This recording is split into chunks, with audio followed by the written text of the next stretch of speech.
It is Wednesday, April 25th, 2018, and welcome to Flicker Effect. This is episode 252. By the way, I'm David Lott. Joining me this week is Bobby Jackson. Hey, what's up? And Michelle Hillard. Hello, everybody. Unfortunately, Yasha could not join us this week. He should hopefully be back next episode. We're hoping. Fingers crossed. Yeah, he better show up next episode. Yeah, we got a big episode next week, because guys, Huge episode. we have less than 24 hours, at least for those of us on the East Coast, until Avengers Infinity War. Oh, we're under the 24. Just think right now, all those people that bought those tickets to that crazy long marathon are sitting in a theater right now watching every Marvel film. They certainly are. Which part of me, we talked about it before. Part of me is envious because I've done the marathon thing before, and man, that's like the ultimate marathon. I'm like, oh my god, it'd be so much fun. But then at the same time, I'm not, because I'm like, how would you not just be falling asleep during Infinity War? And I don't want that. No. Yeah, you'd have to pick a few movies to just sleep in. Like, just be like, take some noise canceling headphones and be like, yeah, I'm sleeping through these three. Right. Like, that's just gonna have to happen. Like, you're just gonna have to go, yeah, basically Iron Man 3 and the next two after that, sleeping. Yeah, it'd be fun though. But it would have been fun if I could have done it and having already seen Infinity War or something, just because, yeah, like I said, you're gonna be stupid tired by the end. You're gonna be, yeah. I mean, though, Just sitting in the theater. The adrenaline will probably pump you up once that movie finally gets started, but I don't know. That's a long ass time. That is a lot. Was it like 31 hours or something? Oh my god. It's crazy. When you're tired, you're tired, and it's hard to keep those eyes open if you're that tired. Right. So I would never want to risk it. I would just do like Michelle said. I would have maybe skipped some movies and got a nap or something, and then just powered through the rest. But yeah, to do that straight, there's just no way. No. Right. No, I'm with you. Yeah. I would definitely be missing somewhere in the middle. Like, it would happen. Right. But yeah, Avengers Infinity War is coming tomorrow night, Thursday night, for showings at 7 p.m. And I think three of us are all seeing it Thursday night. I know Michelle and I are. Bobby, you are too. I am. I'm seeing it at 7 o'clock in the IMAX, a true IMAX. So I am very excited to see that. Do you already have tickets to more than one showing for the weekend? Yeah, I'm also seeing it Saturday morning. So I got at least two showings in. No, and I might go Sunday morning too. I thought about that, but I unfortunately didn't think about it until this week. I was like, oh man, I should have went ahead and bought tickets for another showing this weekend, because it will be nice to see it twice before we do our review. Mm-hmm. And I'm seeing it in Dolby Cinema, which I'm very happy about, because I love everything I've seen in Dolby Cinema. But I am also interested to see it in IMAX, since it was shot on IMAX cameras. Right. So part of me was like, oh man, it'd be nice to see it in IMAX too before Sunday night. But yeah, we'll see. So yeah, we're gonna talk. Let's talk about our expectations. First, I want to say, so it's Wednesday night. As of right now, the movie's not out, but press has seen the movie. Yeah. So social media reactions were out there starting Monday night. Reviews were out there as of yesterday. We're not going to talk about any reactions. So if you're listening and you're like, man, I don't know anything about this before I see it, I don't even know what people think of it, don't worry, we're not going to even discuss that. And I haven't even read any of it, so I literally can't even discuss it. Right. Because I've purposely not read these things, because I don't want to know. Right. I don't want to know. Exactly. And that's why we're not going to, just mentioning real quick, we're not going to bring that up in case anyone listening is worried. But it's finally almost here. Bobby, how are you feeling right now? I'm excited. I have been looking to see what other people have been thinking about it, and it's just getting to that building point where I'm ready to just finally sit down and watch this movie and experience it and try and take it all in and process it, because it's going to be such a huge thing, because it is this culmination and we're finally here. So my level of anticipation is beyond excited at this point, and tomorrow night can't get here fast enough. Michelle, it's basically the same boat. Yeah, I mean, I'm excited. I'm looking forward to it. I feel like, God, this has been building for 10 years now? Yeah.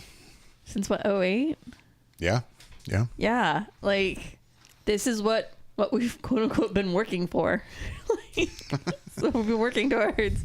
Like, it's, yeah, no, I'm looking forward to it. I don't know. I'm kind of mixed. I'm kind of like, oh God, I hope I don't just like get too caught up and involved emotionally in this. But part of me is kind of hoping maybe I do. Part of me hoping I don't. I don't know. It's weird, but I'm excited overall.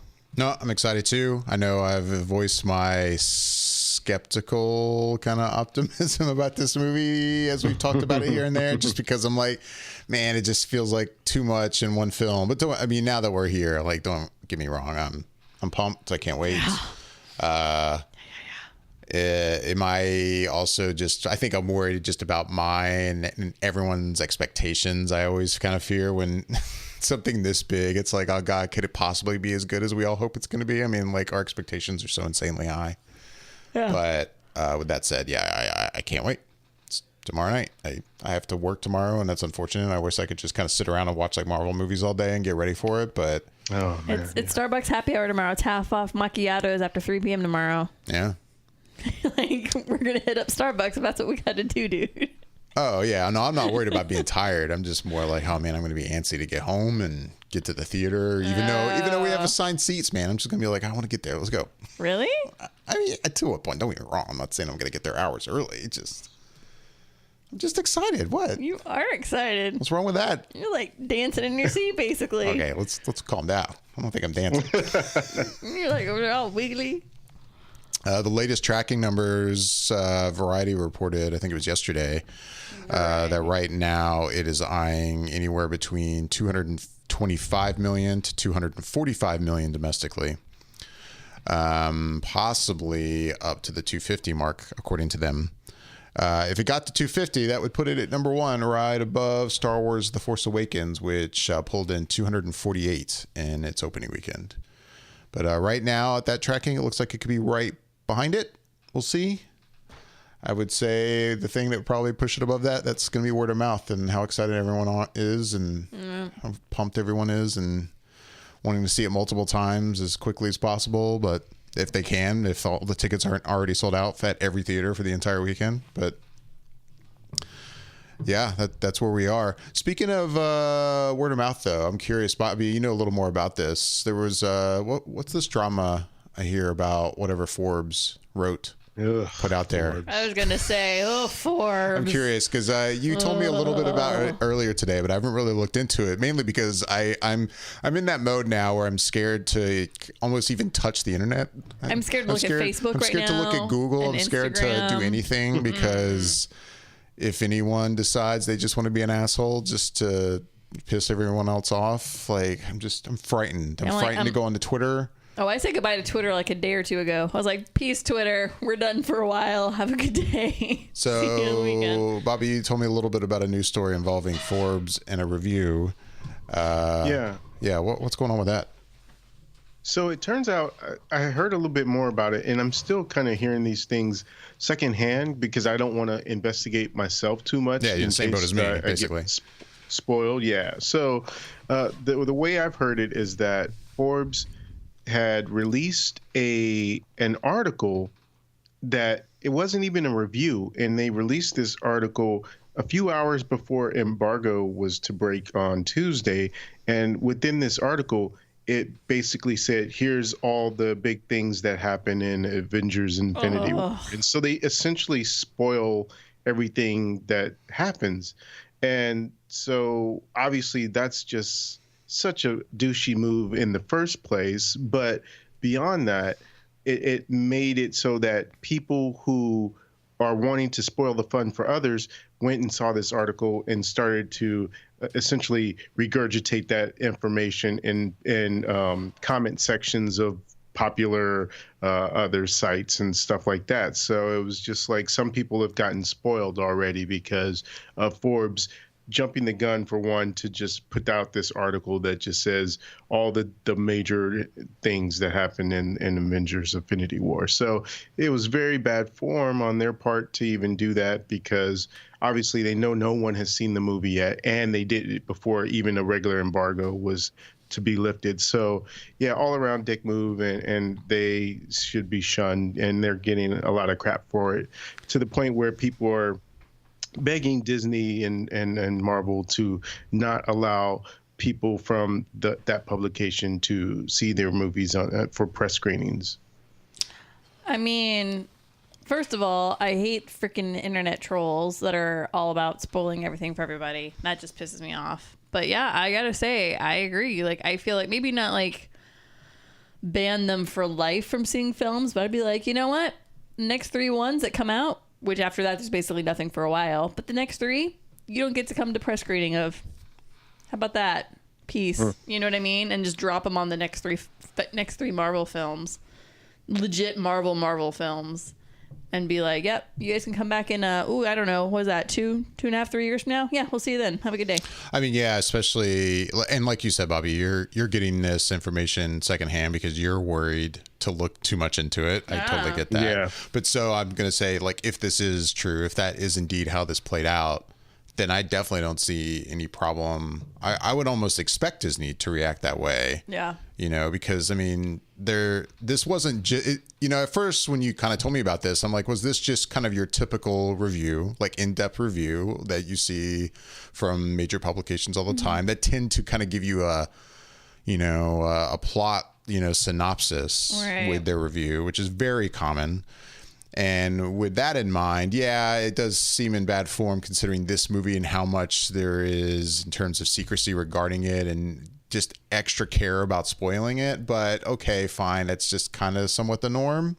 But yeah, you're saying that, I mean, they broke the embargo. Like that's basically all this article was about. It wasn't even really a review. It was just hey guys, I'm just going to put this out there to put it out there just to be a dick. Like, and from Forbes, like this isn't just some random blog. No. It's just kind of weird. It's crazy. Yeah. I'll be curious to look more into it after I've seen the movie, and I don't care what I read at that point. I'll be very curious to check this out and see what the deal is. But yeah, it's nuts. Yeah, we can always make an update later if we got some information wrong. But as far as I understand it, that's pretty much the story. You're right, exactly. Douchebags. Exactly. So a little bit of news, and while we're talking about Marvel, earlier this week, so yeah, the movie was released. Before that, I think there was a lot of interviews happening with Marvel, kind of doing press events for the film, and Kevin Feige ended up revealing to Screen Rant that Marvel is going to be skipping Hall H at Comic-Con this year. Insert GIF of Ryan Reynolds yelling, "God damn it!" Like seriously. Oh my god. You're especially pissed because there's a very good chance you're gonna finally be in Hall H this year.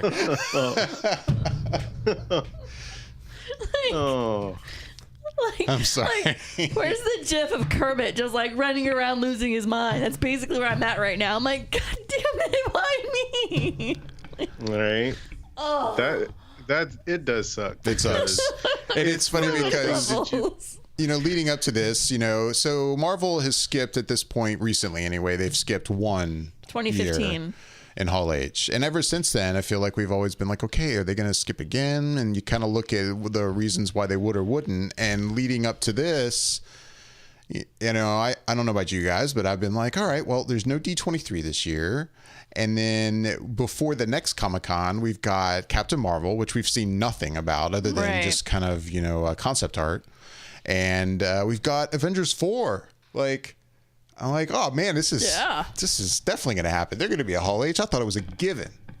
And then to see this week, shocked me. And I mean, there's been more to come to light about this. Kevin Feige was then talking to Collider, and they were asking about Ryan Coogler and if it's going to be announced soon that he's going to direct Black Panther 2. And Kevin Feige in that quote revealed that they don't have any plans to announce any post Avengers 4 films until after Avengers 4 is released.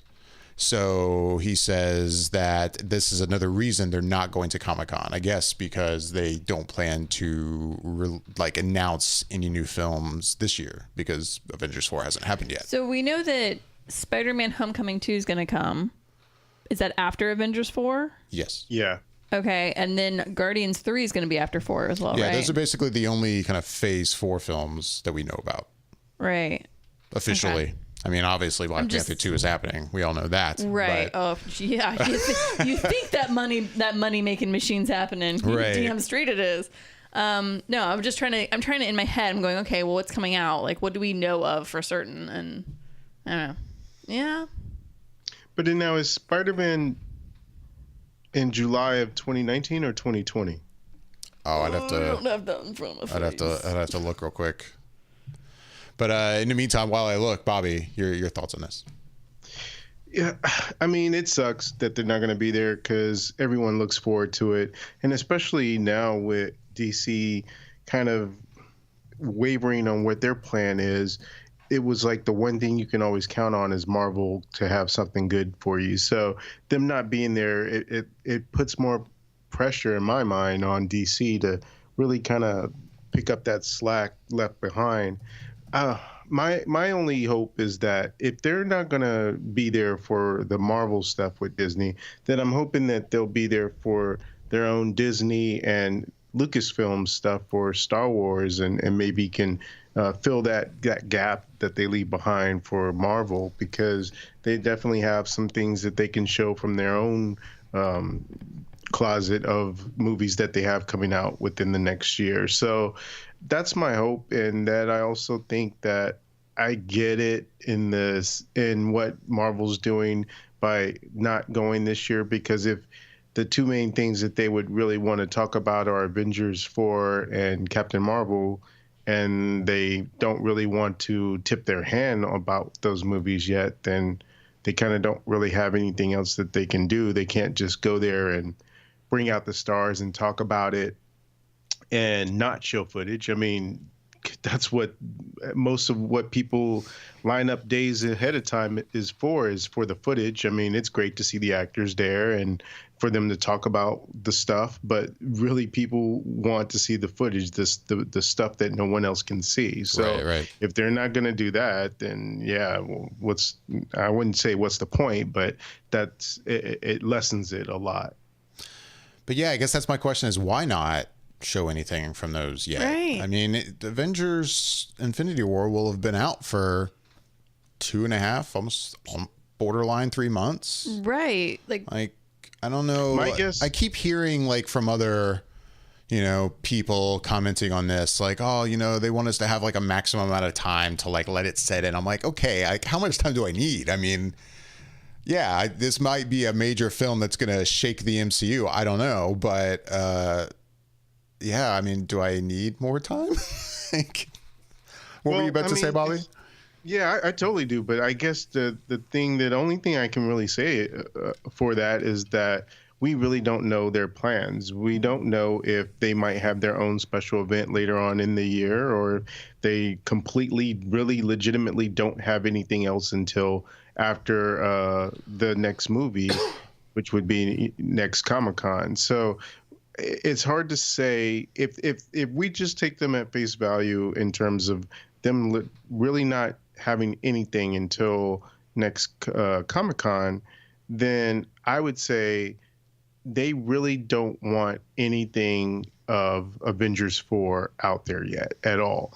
At some point they'll have to have a trailer and all that stuff, but until that point they really are trying to shape and control the narrative and keep people in the dark of what their plans are.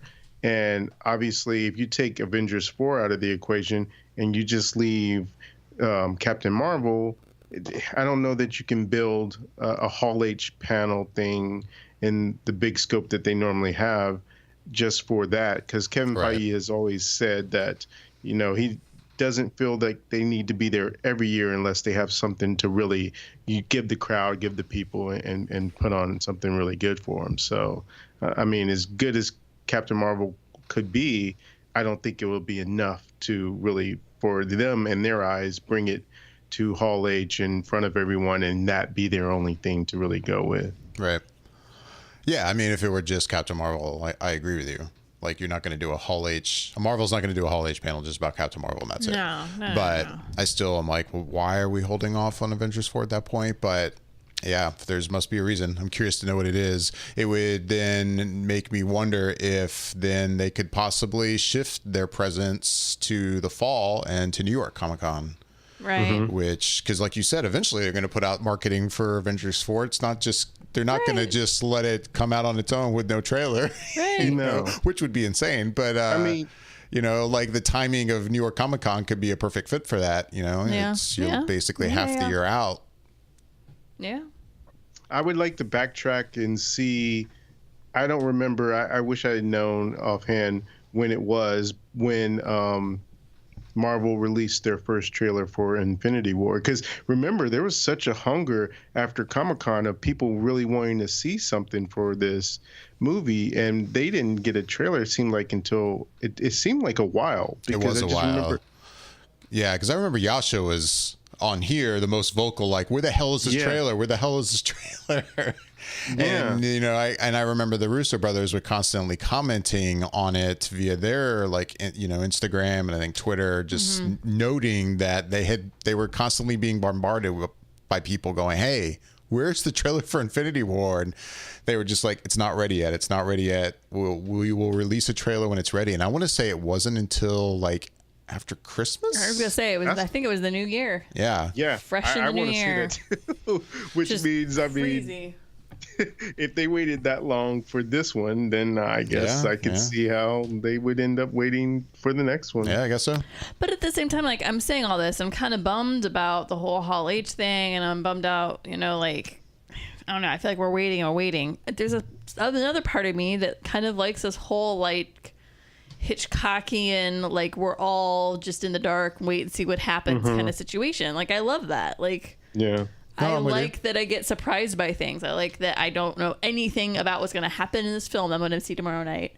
There's a part of me that likes, like, not knowing, like, exactly what the hell's going to happen 3 years out from now. Like, that's kind of refreshing in a way, you know? So I would totally agree with that, Michelle, because this will be the first time that I think everyone will be on equal footing, because generally speaking, the Hall H crowd gets to see some stuff before everyone else. Right. And this time, no one is seeing anything, and we'll all see it at the same time. So there's a little bit of excitement to that, to knowing that we're all going to have to wait and see it all at the same time whenever they decide. Right, exactly. Like, I think moving forward, kind of not giving us as much information in a way is really nice. And then another part of me is kind of like, God damn it, I finally get to Hall H. Don't get a Marvel panel. Sorry, I'm not angry or bitter about it at all. No, trust me, it was one of the first things I thought of was you, Michelle, when I saw the announcement. I'm like, damn it, like she's finally going to most likely be in Hall H this year on a Saturday. I'm finally going to be in the room where it happens. And oh man, they're not doing a panel, which it really is. And I mean, I'm not gonna help things by saying this, Michelle, but it really is like the ultimate highlight of that entire day. It really is. I mean, with that said, the entire day, Warner Brothers does an amazing job with their panels. I know. Even though I'm about to say some very negative stuff about them, and I'll get to that in a second. Yeah. But and so do most of the other panels that are in there. Even though Fox really hasn't done much of anything in there anymore, and it's fine. Yeah. That's why I'm really hoping that Disney and Lucasfilm will fill that gap, so that can build some excitement for you, Michelle, and you can get to see something. No, that would be awesome. I mean, if you asked me to bet money, I'm not counting on that. I would say most likely they're going to hold off on like the big Benioff and Weiss announcements and Jon Favreau and Rian Johnson when we get Star Wars Celebration next April. I really don't see them doing that at Comic-Con this summer, but it could happen. You're making me feel super good about finally getting to Hall H this year. I'm just being honest. I mean, maybe they will. I mean, Disney has done a Star Wars panel there before. I mean, it's fine. It's fine. J.J. Abrams took everyone out for a concert. It was awesome. I know. It's cool. Yeah. But it could happen. So. And like you're saying, Bobby, yeah, it would be great if like DC could then go, oh wow, look, we basically have, this is our moment that we could have the most attention. And I don't expect that they have still much of a plan other than the stuff we know about Shazam and Wonder Woman 2 and Aquaman. Obviously, we know that's coming soon, and there's Aquaman's going to be the big thing. Yeah. Oh yeah. You know, but and at the same time, they could come out with like a plan. Okay, guys, actually, this is the deal. We're doing Man of Steel 2 and this and this and this. But at this point, I don't believe them anymore. Like they've come to Hall H so many times and been like, okay, this is our slated DC films, Green Lantern Corps and Flashpoint and all that stuff is like gone through 2 or 3 directors and okay, now it's not really happening. And I'm like, you know what? Until you guys put actors in front of cameras, that I don't believe anything you say anymore. Yeah, I mean, it would be nice if they come on and they had something for Flashpoint or that, you know, news, like actual concrete news about Flashpoint or something. But yeah, which I'm apparently isn't even possibly going to be Flashpoint anymore. So right, I'm fine. I was going to say that's also kind of out the book, but anywho. Anyway, how about that, Holly? Marvel's not going to be there. They say that there is going to be still a presence, of course. Marvel's, of course, going to have their stuff on the floor like they always do. Right. Oh, yeah. Kevin Feige pointed out, he said, quote, Marvel Studios will have a presence there only in that there will be a 10th anniversary materials and a 10th anniversary panel. Not doing Hall H this year is how he ended it. I mean, it would be cool if indeed that last panel was still Marvel just about the 10th anniversary. I mean, it wouldn't be the same, but that doesn't sound like that's the case, saying no Hall H. So I don't know if it's a Ballroom 20 panel, but yeah, sorry, Michelle. Comic-Con's great. There's a lot of other great stuff to do there. Yeah, I know. I've done it all. Done it a few years in a row now. I know about it. It's great. It's awesome. Another comic book movie news, we got another trailer for Venom. This time with actually having Venom in it. Yeah. Yeah. It almost seems like I'm wondering, so footage of this trailer leaked like the day before it released, I believe, or like the same day. Like I think it was like hours before. Which I think that's from the trailer being shown at CinemaCon, if I'm correct. I don't know. Has it been said that they released this trailer as a reaction to that, or if that was the plan all along? That's a good question. I feel like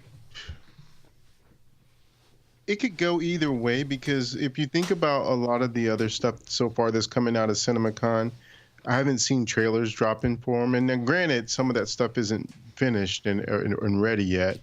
But I feel like maybe they did just release it as that was their plan, because they had the whole CinemaCon thing ready to go and it looks so finished. So that's the way I'm kind of feeling, is that they released it anyway. I mean, I wouldn't blame them if they did release it because the leak happened, but they were so quick about it that I don't know. It almost seemed too quick. Like, okay, like it was planned all along. Right. Yeah. Well, yeah, the trailer's out there. We actually see Venom in this trailer. Michelle, you've watched it a couple times. Yeah. What'd you think? Bobby's gonna be annoyed by this, but I'm not that impressed, and I feel like they gave away a ridiculous amount of the storyline in this trailer. I don't know. That's all I can say. I basically was kind of like, meh. What do you think about the look of Venom? Are you like a fan of Venom? Are you really familiar with the source material? I know a little bit about Venom. I don't know a ton about Venom. Most of my Venom is bounced off of some of other things from like Spider-Man and stuff like that. But I know a little bit about Venom, but not a lot about Venom. But I will say, like, looking at him, yeah, that's Venom, dude. Like, it's pretty freaking creepy. Like when you see the final product, I think. But I will say, like, going through the trailer, watching it, it's kind of like, I don't know how I feel about it until right at the very end, you get a full frontal look of him. But otherwise, meh. You're meh. I'm pretty meh on this one, which is kind of sad. Bobby, I take it you've watched it probably more than once. What'd you think? I think I just watched it a couple times. Look, before this trailer and even beforehand, I vehemently was against the idea of a Venom movie, and I still have reservations about the idea, just because I still really feel like it needs to tie into Spider-Man in some sort of way for the character to even be there. But that aside, just based on what I've seen, it convinced me to be a little bit more on board with it than I was with the first teaser. This one, obviously, they actually show Venom and they show aspects of the character. And what really kind of got me on board with this is that it seemed like Venom that I know of from the comics and cartoon, and that it's this symbiote that has this relationship with Eddie Brock, that they're two of two minds, but yet they're bonded together. And they also have the voice, to me, sounding like how I would think Venom would sound. And it's when I read in one of the articles, it's actually Tom Hardy doing the voice of Venom as well. So I think it's all coming together really good in the way that the character of Venom seems to be comic book accurate. So the other stuff aside, I'm looking more forward to seeing what they're doing with this now than I was before. I'm not familiar with the source material at all, so that's where I come at this from. And I will say at this point, I'm interested to see where this goes. Another trailer. Obviously I'm going to see the movie.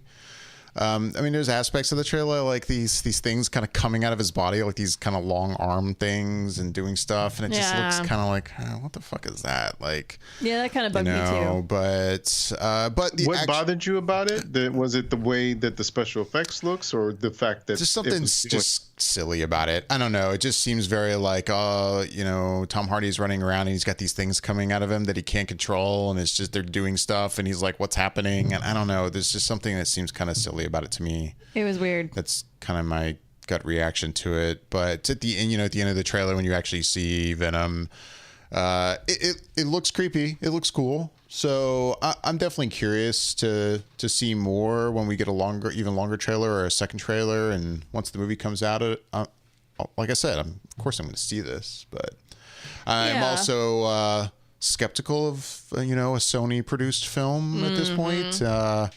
But I love Tom Hardy. I like Michelle Williams. And so for the most part, I like the cast. That's where I am. I'm not completely sold on it. I'm kind of like middle of the road on the Venom trailer. So with that, it's also, by the way, CinemaCon, as we just mentioned, has been going on this week. There's a lot of stuff coming out of that. We could talk a whole show about that. We could talk for a whole show about the stuff we're hearing, I should say. There's not a lot that's being released publicly, but obviously a lot of people are there reporting on the stuff being shown and giving very detailed descriptions of the stuff being shown. For instance, the film from M. Night Shyamalan, Glass, has, I guess, shown some footage there. I don't believe is released, but there's really detailed descriptions of that, which of course sounds interesting. Entertainment Weekly, I just read a pretty detailed one on that one. We got a couple new images. I'm just kind of off the top of my head right now. We got a couple new images from Christopher Robin. We see more than just Pooh. We see Tigger and Eeyore and Piglet, and all of them. What else? Disney, Aladdin. Aladdin. Yeah, there's Aladdin got footage from that. They were talking about how footage apparently. Will Smith seems to be pretty good as the genie, and that he's not blue. He's just looks like Will Smith, and Will Smith described his genie's portrayal as a cross between Hitch and the Fresh Prince. So everyone seemed to be, who was in attendance seeing it, seemed to be into it. What else was there? Dumbo, I think there was some stuff from that as well to get to see, like Michael Keaton and all the some of the other characters. Danny DeVito, I heard, looks really good in it. What else? I don't know. There's been a lot. Apparently a lot, though. Tons. Tons of stuff. To me, this feels like, honestly, I kind of put this out there too. I was like, this CinemaCon seems to me like the place to be this year, even more so than San Diego Comic-Con. Like, I would have lost my mind if I would, all these different movies in different studios showing all this stuff, Aquaman and just like the DC stuff from Shazam, and like I would have really loved to have been at CinemaCon this year, almost more than what I can know that's coming from San Diego Comic-Con this year. No, I'm with you. There's a lot of stuff being talked about. Like you said, a lot of the stuff they're showing is, stuff that doesn't have finished effects in it and stuff like that, but still, it sounds amazing. It seems like the stuff that was shown for Aquaman was pretty impressive from what we're hearing. Everything. I don't know. Yeah, I would kill to be at CinemaCon. But doesn't seem like the kind of thing that just anybody can buy a badge for. So No. All right. With that, so let's talk a little bit about some stuff we've watched lately. I'll actually start off, and I saw Isle of Dogs this week. I'm jealous. I wanted to see that one. Yeah, Wes Anderson film. I don't have much to say about it, but I'll just quickly mention I've talked about Wes Anderson films before. I love most of them, if not all of the ones I've seen, and this is really no different. I enjoy Isle of Dogs quite a bit. It delivered. It was a lot of fun. This is the first stop motion film I've seen from him. I never saw Fantastic Mr. Fox, which I haven't either, and I've wanted to see that one. Yeah, I even own it, and I haven't watched it. As much as I like Wes Anderson films, there are a couple I have not seen, and that's one of them. So part of me was a little skeptical, like having only seen his live action stuff. I'm like, how's this going to be stop motion? It's just, I mean, obviously you can tell from the trailers and stuff, it's got the same kind of quirkiness about it, if that's the way to put it. But right. It's really good. I enjoyed it a lot. So. Very focused color palette. Right. Yeah. Yes, definitely. So yeah, I saw Isle of Dogs. Like I said, I don't have much to say. I really liked it. Yeah, I highly it was a good recommend one. it. Yep, it was a good one. Give you the feels. The feels, I guess. Well, it's about a boy and his dog, man. Yeah, it is. Oh, okay. I guess no feels from David. So, I mean, I didn't cry, if that's what you're asking. Not what I was asking, but okay. Bobby, you saw a couple things. What'd you see this week? I did see a couple things, the releases that came out last week. One of them was Super Troopers 2, and I don't know if you were a fan of the first one, but I really enjoyed that first movie when I saw it in theaters. I think I ended up seeing it a couple times in theaters because I loved it so much. And usually I don't typically go back for anything more than comic book movies or something of that nature more than one time. But they were able to crowdfund this sequel and make this sequel basically in the same vein of the first one.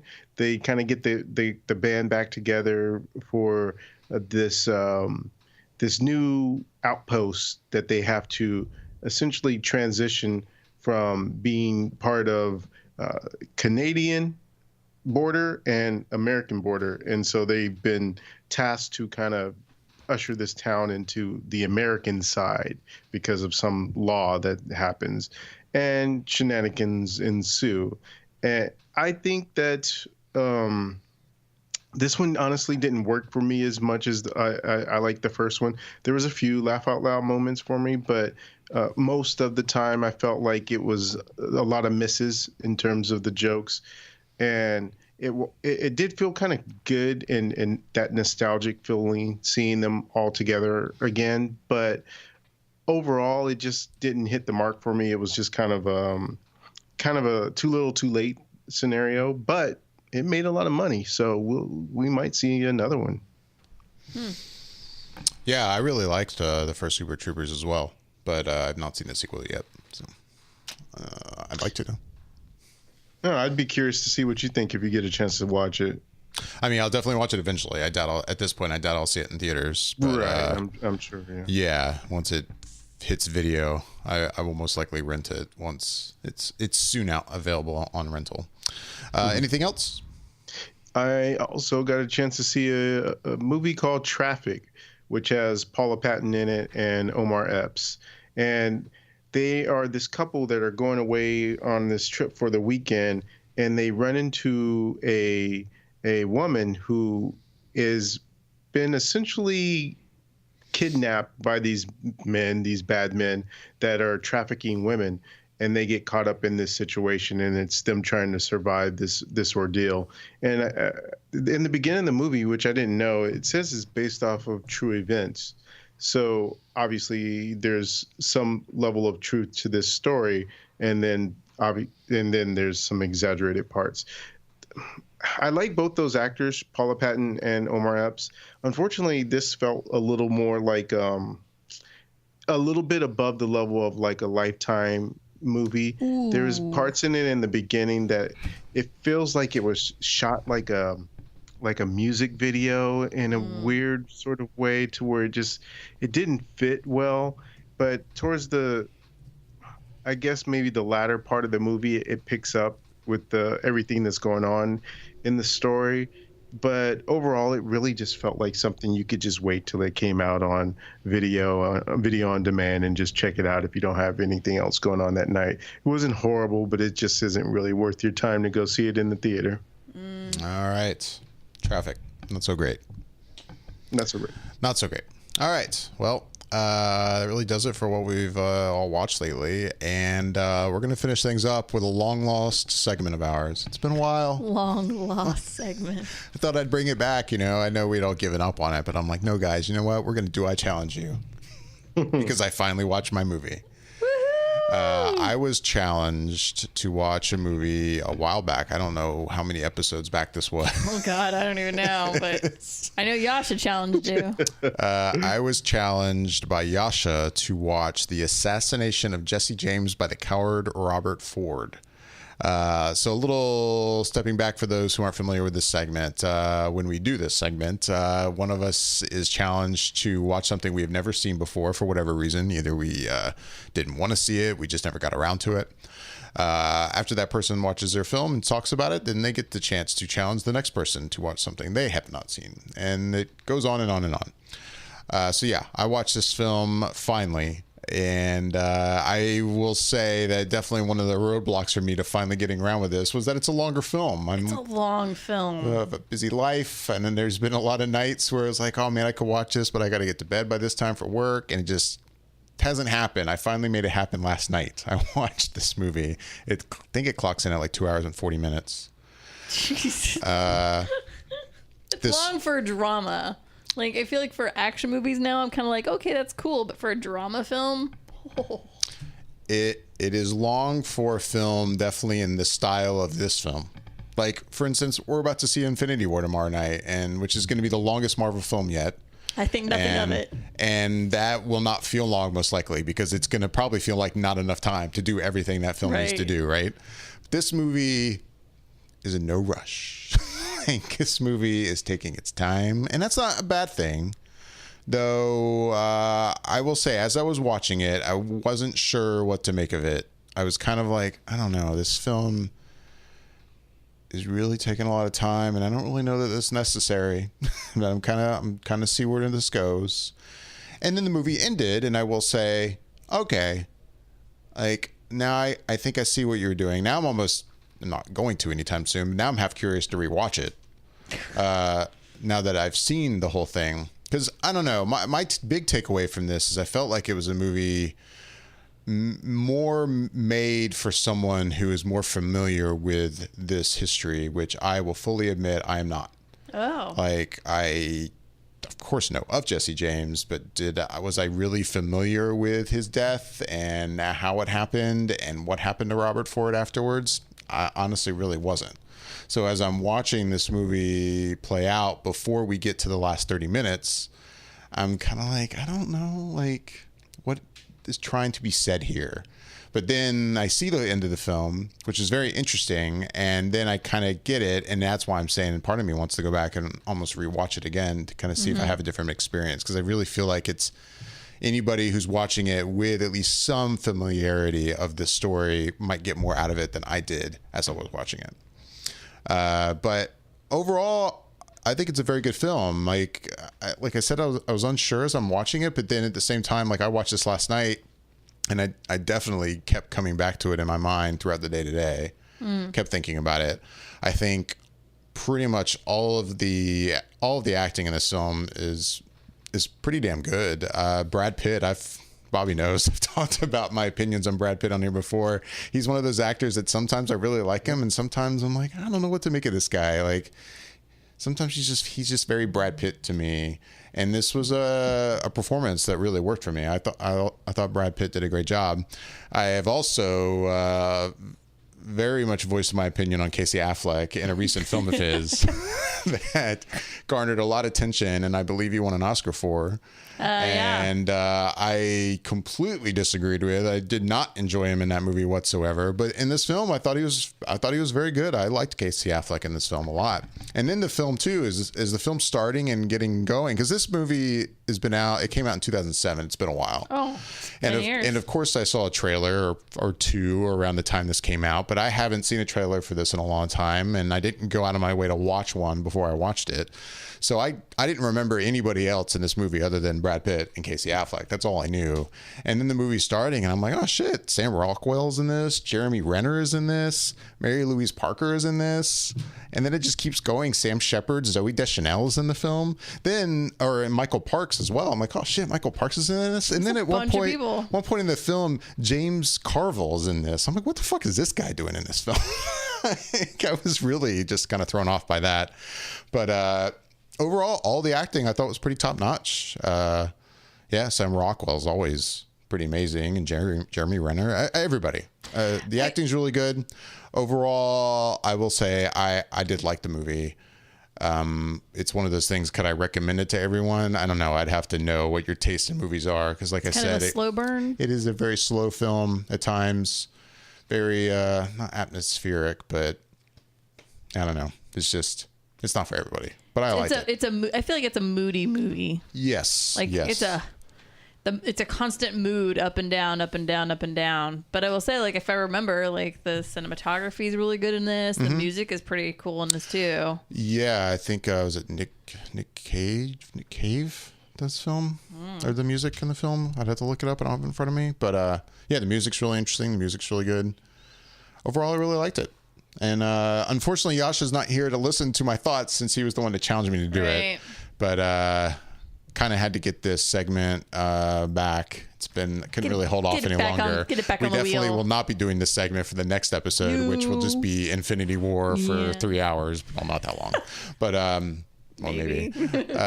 So I went ahead and talked about this anyway. So sorry, Yasha, if you're listening, that you couldn't be here for my thoughts. But I will say thank you, Yasha, for challenging me to watch this, even though it took me forever to do it. I liked it. Hey, you've got a little smile on your face. You seem pretty pleased with this one. Yeah.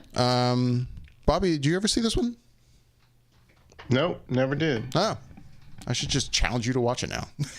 But I'm not. It's going to take him 3 months to watch it, because it's 2.5 hours. If I remember correctly, Carlton, who those know used to be on this show, really, really loves this movie. Does he? Yeah, I'll have to talk to him about it now that I've finally seen it. All right, so I guess that means it's my chance to challenge someone to watch a movie now. I will say I've had a hard time. I've been thinking about this all day. Like, all right, who am I going to challenge to see what? And my first thought was, Bobby, I'm going to try to challenge you to watch something. And then for the life of me, I'm like, I cannot think of anything that he hasn't seen that I'm like, oh man, he has to see that. And there's been a lot of times lately on the show that you'll randomly bring up stuff. I'm like, yeah, I've never seen that. And I'm like, oh man, I need to be writing this stuff down. We do need to start writing these things down. And because I'm like, then I couldn't remember any of these things. So sorry, Bobby, I'm not challenging you to watch film. Michelle, though, in the me on the other in the vein of longer films and historic films, Jesus. I am going to challenge you to watch a movie that you definitely should see, and I'm very curious to know what your thoughts are on. And that is going to be Steven Spielberg's Lincoln. You need to see that movie. Yeah, it's so funny, and this is why we even do this whole segment. Literally, is for the next phrase I want to say. I meant to see that movie and just never got around to doing it for whatever reasons. Like, that's catchphrase to this whole segment. Like, I wanted to see Lincoln. I love Daniel Day-Lewis. I love Spielberg. These are things that should be happening in my life, and I've never seen this film. Oh, awesome. There was another longer film I was going to challenge you to watch first. Oh, Jesus. But then I'm like, oh, wait, you know what? We'll do the historical thing, since this will, film? keep it in the same theme. What film would that have been? It might have been Inception. Oh, yeah. I've never seen that one either. She's never seen Inception. She's never seen Interstellar. Nope. Wow. Yeah, there's a few years there I wasn't doing anything. You gotta write these things. Go ahead and write these things down, job. Bobby. Go ahead and get your ammunition ready for when it's your turn. I was apparently just going to my job, then going home and going to sleep. So it's cool. All right. Whatever. Well, now we're got a list of longer films for you to get ready for. Like, at These are films that aren't like a quick 90 minutes or quick 110 minutes. Nope. No. We want you to blow your entire evening on one movie. It's cool. It's fine. So, Lincoln. Lincoln. Not next on episode. Netflix. Yeah. Yeah. I own the Blu-ray if you want to borrow it. I have that film, but well, anyway. I mean, I'm in no hurry because right now my focus is basically Infinity War, Infinity War, Infinity War, Infinity War. Yes. So yeah, we will be recording our review of Infinity War most likely Sunday night. That's the plan. It will include a spoilers part, but we won't be releasing that review until Monday night. So look for that Monday night. And we'll have our non-spoiler thoughts and then spoiler-filled craziness about Avengers Infinity War. The spoiler-filled extravaganza that will be Infinity War. One thing I was going to say real quick, I forgot to mention during what we've watched lately, and that is, of course, the first episode of Westworld Season 2 has dropped. Oh my God, that's right. And Bobby, have you watched it yet? Yeah, I did. Okay. I'm just going to say real quick, I watched it. I enjoyed it. I'm excited about this season. I don't think it's going to disappoint. I'm not going to really say anything else, but I'm excited. Bobby, what'd you think? You know what? I don't know. I kind of thought it was okay. It didn't hit me that hard with this first one back. One of the characters seemed lost for most of the episode, and I was kind of waiting for that character to kind of snap back into their normal self, or at least to kind of get some things going. But I mean, it wasn't bad. It's just didn't do enough for you, it sounds like. Yeah, and I'm sure it's gonna ramp up for sure. I'm not even worried about it a little bit. But yeah, I just thought this first episode coming back was fine. It just wasn't like, holy crap, it's back, and it just wasn't like. Yeah, no, there was nothing mind blowing about the first episode. Yeah. I'll admit that too. Yeah. I mean, I liked it. I'll jump out real quick. Like, I enjoyed it. I thought it was good. I thought it was a quick, pull us back into what the hell's happening after the chaos what we saw ensue into the last episode of last season. So it was kind of nice to kind of catch up a smidgen and kind of go, okay, WTF did we just watch? And then, okay, so this is what's going on. But I mean, I feel like there was a few things it's almost like there was little pieces of information that like if you walked out of the room to go fill your water cup up and you missed that one sentence, it was like, oh, son of a gun, that was a good little blip of information that's been on everybody's minds and stuff like that. So I feel like there were littler things that were very subtly weaved in, but overall, yeah, it wasn't like it was a full on mind-blowing episode. I feel like it's basically getting us prepped for what will be mind-blowing episodes to come. Especially from the preview for the rest of the season. Looks intense. No, yeah, I agree. So. And yeah, this is definitely not the show where you can do like what you just said. Just, I'm going to step away and go get a drink from the kitchen. Just keep it running. No, you need to watch. In my opinion, I think the show's always been that way. You got to, this is a show, you got to pay attention to every word that comes out of every person's mouth, basically. Because it's all a key or a hint to something. Right. I mean, in a weird way, they kind of hinted the whole idea of the actual park itself and where it's at and what's happening with it. But it was very if you blinked and glazed over that section, you'd be like, wait, they did what? It was very small and very quick. Yeah, it almost seems like a show that it would be not a terrible idea to watch 2 or 3 times before the next episode airs, just to rewatch and pick things up. I almost kind of want to watch this episode again before the next airing of the next one. Right. As weird as that sounds, which I might do actually. I might watch the one episode and then watch the other one right afterwards. Yeah. No, I'm with you. Anyways. So yeah, Westworld season 2 is back. I'm excited. I hope Yasha catches up. Yeah. I know he's been kind of on the fence on season 1, but based on all of our thoughts, now it seems like, okay, I'm going to finish it. So. Yeah. I really think he kind of just, I don't know. I'm sad that he pulled out of it, but I hope he gets back in because it's good. Yeah, again, as we've said before, I get why he did, but now I'm trying to convince him, okay, I get where you are, but trust me on this. Just keep going. Get over this hurdle. You'll be fine. It's worth it. All right, guys, we're going to go ahead and get out of here. As always, we would love to hear back from everyone with any questions or comments. You can hit us up on Twitter at @flicker_effect. You can also email us at feedback@flickereffect.com. If you'd like to find us on Facebook or Instagram, just look for us, Flicker Effect, and YouTube as well. You can find some video versions of the show, some audio versions of this episode, or most all of our episodes on YouTube, youtube.com/Flicker Effect. You and Bobby have been blowing up your own Twitter feeds lately too. I don't know if I have so much, so I'm trying to get more involved with the Twitter feed thing. Yeah. Like, I feel like I've backed off of Twitter, and now I'm trying to come back, and then of course now I'm like, all right, I've got to take a few days off, or at least a couple dadays off. But I'm just saying, you and Bobby have been doing good. Been on the Twitter. Trying. Good job. Trying. Yeah. With that, I'm David Lott. I'm Poppy Jackson. And I'm Michelle Hillard. Thanks for listening.